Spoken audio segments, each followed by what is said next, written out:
Channel को subscribe करें और बेल आइकन को प्रेस करें हमारी वीडियो देखने के लिए।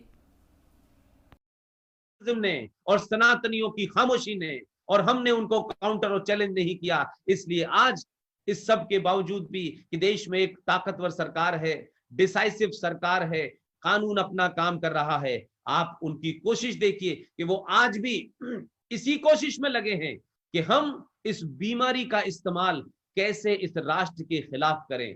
तो वो इस देश में डॉक्टरों की हत्याएं हो रही हैं, पुलिस वालों की हत्याएं हो रही हैं, कोई मानने को तैयार नहीं है। एक बहुत बड़ा वर्ग जो ये मानता है कि अगर जिहाद करने के लिए कुछ लोगों की जान भी चली जाए तो क्या फर्क पड़ता है। तो जिन लोगों को मरना है वो मरना चाहते हैं, लेकिन आपको साथ लेके मरना चाहते हैं। इसलिए सरकार के किसी कानून को नहीं मानने के लिए तैयार है, सरकार के किसी डायरेक्शन को मानने के लिए तैयार नहीं है, और वो अपनी इसी ताकत से आपको डराते रहे हैं कि हम मस्जिद नहीं सड़कों पे नमाज पढ़ेंगे, तो आप डर जाते हैं और गाड़ी खोल के रुक जाते हैं। ये जो आपका रुकना है, अगर आपने इनको सड़कों पे नमाज पढ़ने से नहीं रोका तो याद कीजिए दिल्ली की गोकुलपुरी कॉलोनी में ये सड़क पे घर के सामने नमाज पढ़ते थे, घर के बाद घर के आंगन में पढ़ने लगे, घर की छत पे पढ़ने लगे, और बहुत सारे लोगों को मकान खाली करके जाना पड़ा। हमारा समाज नहीं जागा क्योंकि हम मेरा तेरा में लगे हुए थे। लिहाजा मैं ये कहना चाहता हूं आज भारत सरकार से, आपके माध्यम से राजेश भाई, चेतना मंच के माध्यम से,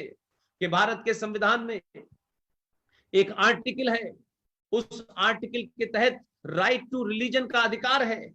उस राइट टू रिलीजन के अंदर जो दिया गया है कि आप अपने धर्म की, अपने मजहब की पूजा कर सकते हैं, उसका पालन कर सकते हैं, उसको उसको किस तरीके से करना है वो भी कर सकते हैं। लेकिन उस वक्त भी नूरुद्दीन और मौलाना आजाद जैसे नेताओं ने उसमें दबाव डाला, और अगर आप डिबेट देखें 1948 की जो सारी की सारी मौजूद है, उसमें कहा नहीं, राइट टू प्रोपेगेट भी इसमें करा जाए।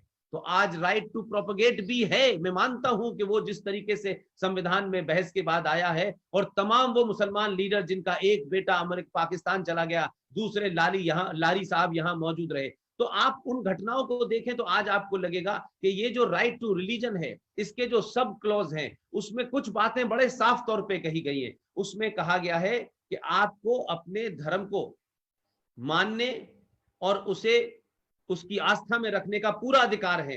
लेकिन राइट टू प्रोपेगेट के साथ में दो बातें कही गई हैं जो भारत सरकार आज कर सकती है।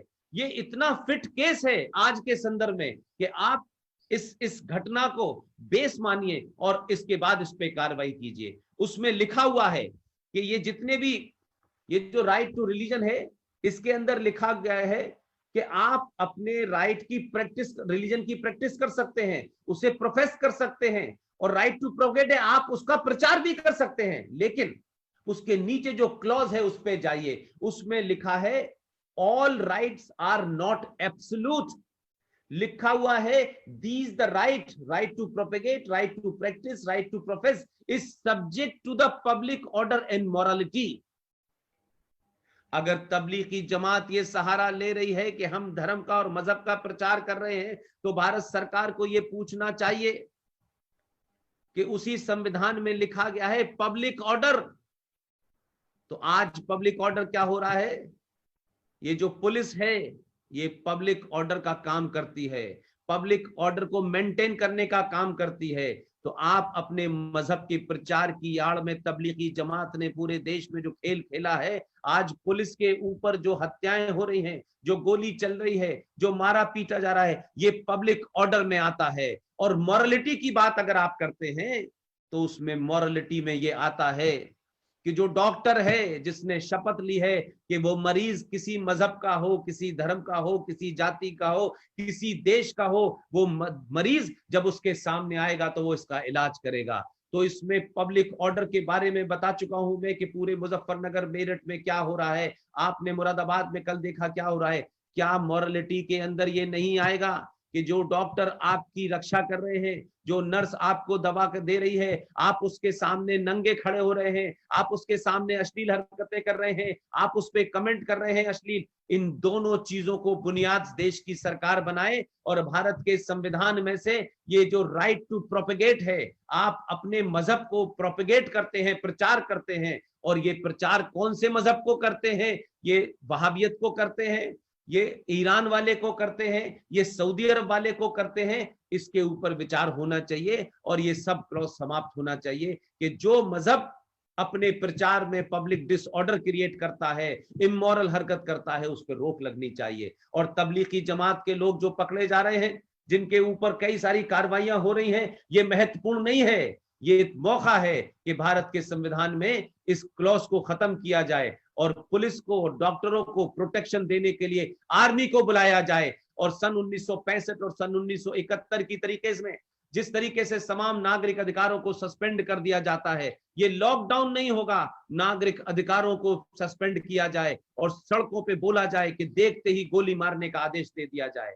एक कानून बना था उस जमाने, हम सब उसको याद रखते हैं और उसको याद रखने की एक वजह यह भी है कि भारत के एक राज्य बिहार में एक चीफ मिनिस्टर रहे हैं, आजकल बीमार हैं, लालू प्रसाद यादव। जिन दिनों लालू प्रसाद यादव जेल में थे, उनके घर में एक बेटी का जन्म हुआ और जिन हालातों में जन्म हुआ, उन्होंने उसका नाम रखा मीसा भारती। उस समय भारत के अंदर मीसा लगा हुआ था और मीसा का मतलब होता है maintenance of internal security act. उस दरमियान में वो बेटी उनकी पैदा हुई और उनका नाम मीसा भारती रखा। हम लोग मीसा भारती नाम पढ़ते हैं, लेकिन पूछा नहीं ये मीसा क्या था। आज मीसा को दोबारा भारत में लागू करने की जरूरत है। ये maintenance of internal security act लागू किया जाए, जिसके तहत पुलिस के ऊपर कोई भी, किसी भी मजहब का, किसी भी धर्म का, किसी भी जाति का कोई भी आदमी हाथ उठाएगा, पुलिस को अधिकार होगा उसको शूट करने का। ये देश अब हैंड ग्लव से नहीं चलेगा।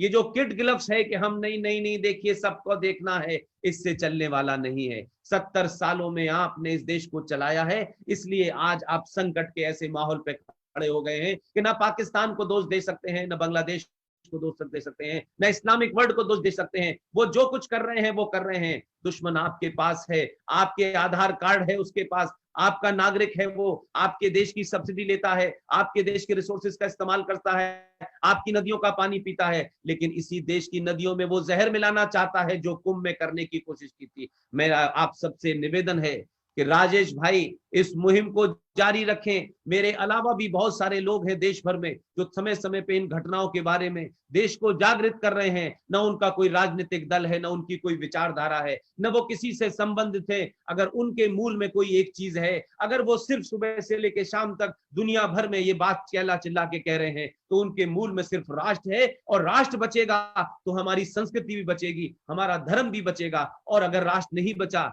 तो आप ये समझ लीजिए कि पूरी दुनिया में जो स्थिति हो रही है, आप सबको समझ में आ गया होगा कि ये जो विकास है, ये जो डेवलपमेंट है, ये जो टेक्निकल खोज है कि आप चांद पे पहुंच गए, आपने फला जेट बना लिया।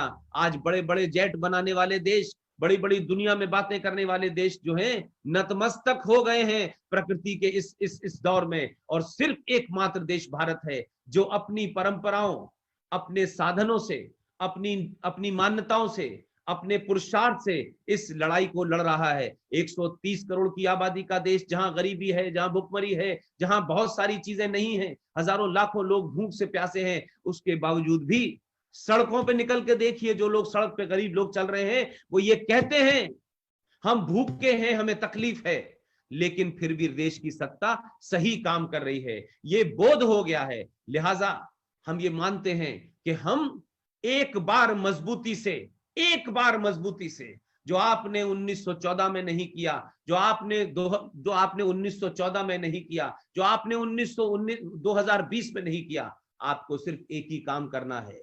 राजेश भाई मुहिम चलाइए। आपने जब ये प्रोग्राम शुरू किया था तो सरस्वती वंदना गाई थी। ये नियम बनाए कि हमारे घर में सरस्वती वंदना होनी चाहिए। ये बताएं बच्चों को कि पैर छूना जो है उसके पीछे साइंस है। ये बताएं बच्चों को कि साइंस क्या है। आज भी हमारे यहाँ किसी की मृत्यु हो जाती है तो शमशान से लौटने के बाद बिना नहाए हम घर के और सदस्यों के साथ मिक्सअप नहीं होते हैं। इन्हीं का मजाक उड़ाया जा रहा था। हम खाना हाथ धो के खाते हैं, हम नमस्कार करते हैं। ये पूरे सनातन में जो भी कुछ था, आज इस घटना ने सनातनियों को मौका दिया है कि वो अपनी पुरानी परंपराओं को, जिन्हें भूल गए हैं, जिन्हें कुछ पाखंडियों ने समाप्त कर दिया है, जिन्हें इस देश के लोगों ने एक बनबोना बना दिया है, जिससे हम दूर होते चले जा रहे हैं, इस मौके का फायदा उठाएं। ये लड़ाई है, ये बीमारी है। राज इसके लिए अपना कोशिश कर रहा है, राज्य जो नियम उठा रहा है, जो कानून बना रहा है, वो राज्य को करने दीजिए। मेरा और आपका काम सिर्फ यही है, इस राष्ट्र को बचाने के लिए सनातन का हाथ जो मजबूती से पकड़ लेगा, जो भी सनातन का हाथ मजबूती से पकड़ लेगा, हजारों करोड़ों साल तक उसे किसी के पैर छूने की आवश्यकता नहीं पड़ेगी।